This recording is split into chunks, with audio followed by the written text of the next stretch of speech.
Yeah, this is our sign right here. We really proud of this right here because back when we was on the old land, and as like confrontation was looming with Philadelphia Housing Authority, we all got together and had a really important community meeting. And at this community meeting, we came up with these principles, you know, which is a community constitution.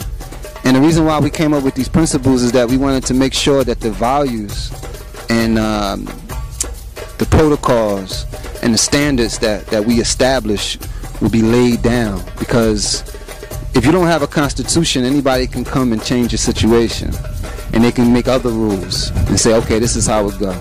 So it was important that our community ourselves lay down how we operate, how the North Philly Peace Park operate. And this will outlive us after we gone. Next generation will have a roadmap. So we're really proud of this right here. And as you see, it's like some photos of like some of our history. You know what I'm saying? Like, this is what it's all about right here. It's about us helping us. It's about food being given to people. It's about keeping the children in the field to learn about nature. You know what I'm saying? It's about culture. It's about fellowship. It's about uplifting the spirits. It's about young people with tools in their hands, being able to be creative, being able to be builders. It's about seniors. It's about feeding people. It's about unity. It's all about all of that. And let's step around here, right here. And let's check out our emblem. Now, we're really proud of our emblem right here. North Philly Peace Park. Okay, the North Philly Peace Park. Now, this is really important right here. This is an Adinkra sign from West Africa right here. And as you see, man, it's a tree. It's the soil, the black soil, and you got a tree growing up out of the soil in the midst of the city. But this sign right here is an Adinkra sign from Mali, from Ghana, from Senegal, Ivory Coast, Liberia, used by our people. And the sign means, I will change my life. I will transform my reality. And that's what's growing right now from the land. A spirit of transformation. And the last thing I want to say is this, and this is a message to everybody that's listening, that's viewing this. If you want to stand up and right or wrong, nobody can stop you in doing that. Nobody can stop you. Nobody has the right. Nobody has the power to tell you and me that we can't get up, clean up our neighborhoods. Nobody have the right. Nobody has the power or the authority to tell me and tell you that we can't feed our people if our people is hungry. Nobody have the power, the authority, or the right to tell me and you that we can't give our children a better education. So just know that. And I like to give a special message to the believers, because I am a believer. The North Philly Peace Park was created from faith. It was created from the belief in something higher, something better. But that thing that was higher and better wasn't necessarily seen. It was a vision. It was a promise. We went for that promise, and we damn sure got it. So have faith. Keep your faith. Believers, come up out of the churches. Come up out of the synagogues. Come up out of the masjids. Get up off your knees and get up and go get what God promised for you. Peace. And go like, oh, they got the schools. No, we're going to build our own schools. We're going to build our own schools. We're going to liberate our own hoods. We're going to stop all this pie in the sky, begging white man stuff. And we're going to simply start organizing our local communities. As simple as that. What we did with the mango. Get it in this bag here. Right.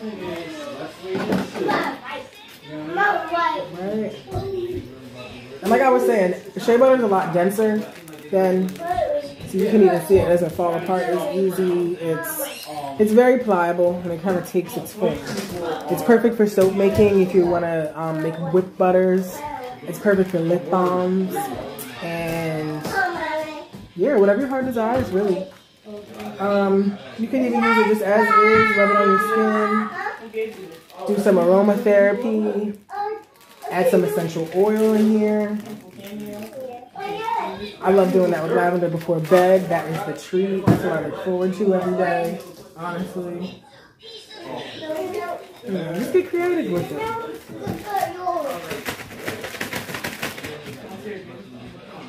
God gave us these riches, you know, and we must use them. Put yourself in business. Happy birthday! Okay. Well, You're welcome. I'm doing a shift Sunday. I'm doing a shift Sunday. Oh, you got toothpaste? That's cool. Oh, get that to your mother. Oh, okay. I thought he picked it up from somewhere. It's off to the races. Yeah, right? Here, Legacy. I'll take it. Okay. You said how much? Right? Yoink. What's your price, Legacy?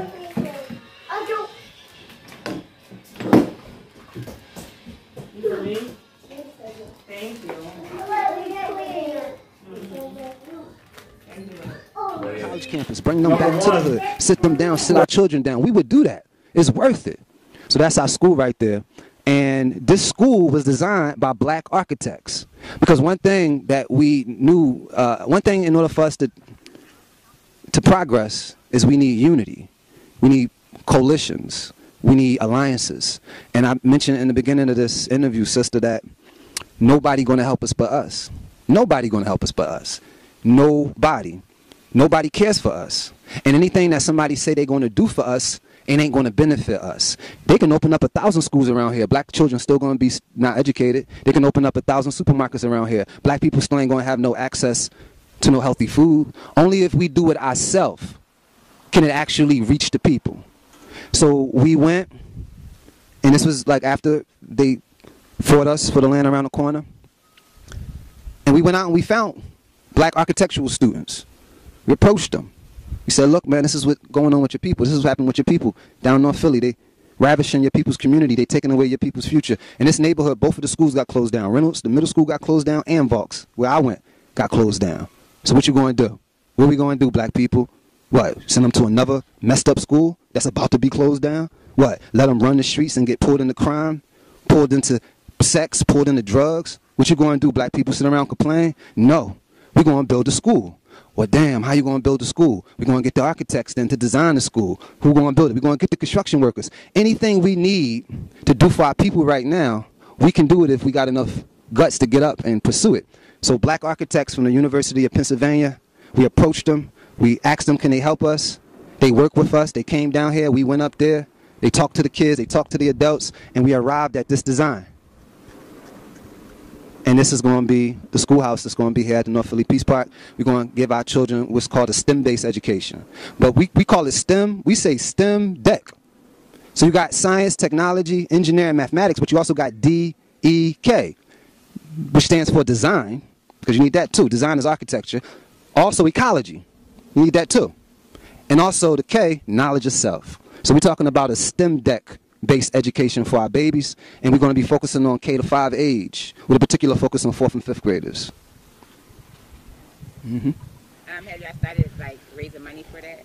Absolutely. Yep, absolutely. Up until this time right now, we have been able to raise almost $10,000 towards this project. Everything you see out here, most of it has been like volunteer and donations. Just this morning, man, you see me, I got my suit jacket on. I'm hot out here for my people under the sun. For my people, because I just came from meetings for us. I'm at the table for us, because this is the point that black people got to understand. Your enemy is 10%. The 10% is your enemy. The 10% bloodsuckers of the poor. That's 1 and a 0. That's 10%. Don't fuck with the 10%. That's your enemy, the 10%. But what that leave? That leave 90. That leaves 90. You got to find a way, black man, black woman, to develop what you need from that 90 to isolate that 10. First and foremost, understand what you're dealing with. The world is yours. Any money that's out there, that's your money. I don't look at money that's out there as not our money. I understand how it works. We produce the wealth that's present. So when you go ahead and you go and get that money, you just unfreezing assets. That's what you're doing. You're unfreezing the assets. So what I'm working to do is to unfreeze the assets to bring resources to my community. But I ain't dealing with the 10%. So what I'm going to do, I'm going to look at raising nickel and dimes. I'm going to look at fundraisers. I'm going to look at grants to see if we